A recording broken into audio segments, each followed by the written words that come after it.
ఇదిగో నా ఆస్తి లాక్కున్నాడు, ఇదిగో నాకు ఈ ఆస్తి రావాల్సి ఉంటే ఆయన తీసుకున్నాడు చెప్పమనండి షర్మిలని.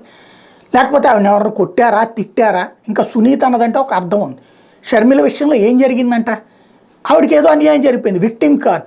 ఎన్టీ రామారావుకి అన్యాయం జరగల, లక్ష్మీపార్వతికి అన్యాయం జరగల, నందమూరి కృష్ణ కుటుంబానికి అన్యాయం జరగల, హరికృష్ణకి అన్యాయం జరగల.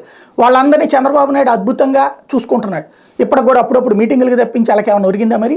ఏం నందమూరి ఏంటి తారక రామారావు గారి కొడుకులకి ఏం సాధించి పెట్టారు? బాలకృష్ణకి ఏం న్యాయం జరిగింది? హిందూపురంలో మూలబడేసి ఉంచడమా? కనీసం మంత్రి పదవాన్ని ఇచ్చారు పోనీ ఆయనకి ఇండియాల నుంచి? లేదు. నందమూరి కుటుంబంలో ఇంకెవరు బ్రతుకుంది అక్కడ? వాళ్ళకి ఎవరికి లైఫ్ ఉంది? మరి అక్కడ వాళ్ళు ఎవరికి అన్యాయం జరగలేదా? షర్మిలకి అన్యాయం జరిగిందా? కవితను చూశారు కదా ఏమైందో పెట్టుకున్నందుకు. అట్లాగ అవ్వలేదు.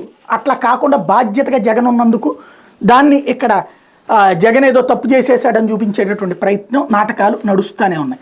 లేకపోతే